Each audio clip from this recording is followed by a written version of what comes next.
వీటిని చెమ్మకాయలు అంటారు. సేమ్ ఇవి చిక్కుడు లాగానే ఉంటాయి, కాకపోతే వెడల్పుగా పొడవుగా ఉంటాయి. ఇవి ఎక్కువగా దొరికాయి, సీజన్లోనే దొరుకుతాయి. మాకు మార్కెట్లో కనబడగానే తెచ్చుకున్నాము. ఈ చెమ్మకాయల్ని ఫ్రై చేసుకోవచ్చు, పులుసు పెట్టుకోవచ్చు. ఇవి నేచురల్గా పండుతాయి, మందులు లేకుండా, కాబట్టి హెల్త్కు మంచిది. ఫస్ట్ అయితే చెమ్మకాయలను చిన్నగా కట్ చేసి అందులో వాటర్, సాల్ట్ వేసి మెత్తగా ఉడికించాలి. బౌల్లో కొంచెం టైం పడుతుంది ఉడకడానికి. కుక్కర్లో అయితే 1 విజిల్కే ఉడుకుతుంది.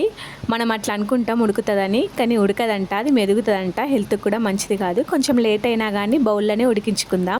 మెత్తగా ఉడికింది కదా, దీన్ని పక్కన పెట్టి అదే బౌల్లో ఆయిల్, ఆవాలు, జీలకర్ర, ఎండుమిర్చి, కరివేపాకు, వెల్లుల్లి, ఆనియన్స్ వేసి మంచిగా ఫ్రై చేయాలి. ఈ చెమ్మకాయలు 20 రూపీస్కి పావు కేజీ ఇచ్చిండ్రు. ఆనియన్స్ మంచిగా ఫ్రై అయిన తర్వాత అందులో పసుపు, కారం, ఉప్పు, ధనియాల పౌడర్, నువ్వుల పౌడర్ వేసి అందులోనే చెమ్మకాయలను వేసి మంచిగా ఫ్రై చేయాలి. ఈ చెమ్మకాయలు మెత్తగా ఉడికితేనే తిన్న ఫీలింగ్ ఉంటుంది. మెత్తగా ఉడికించాలి. ఉడికిన తర్వాత అందులో పులుసు వేసి ఒకసారి చూసుకోవాలి, సాల్ట్, కారం ఏమన్నా సరిపోయిందా అని. తక్కువ ఉంటే వేసుకొని దగ్గరికి ఆయిల్ పైకి వచ్చేంత వరకు ఉడికించాలి. లాస్ట్లో కొత్తిమీర వేసుకోవాలి.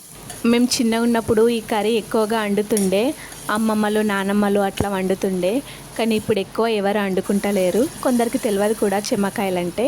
నాకైతే సేమ్ గోరు చిక్కుడు పులుసు లాగానే అనిపించింది. ఈ చెమ్మకాయలను ఇంగ్లీష్లో స్వాడ్ బీన్స్ అంటారు. ఇందులో విటమిన్ సి ఎక్కువగా ఉంటుంది. డార్క్ స్కిన్ సమస్య కూడా తగ్గుతుందంట చెమ్మకాయలు తింటే. ఏ సీజన్లో ఆ ఫుడ్ ఏదైనా మంచిదే కదా హెల్త్కి.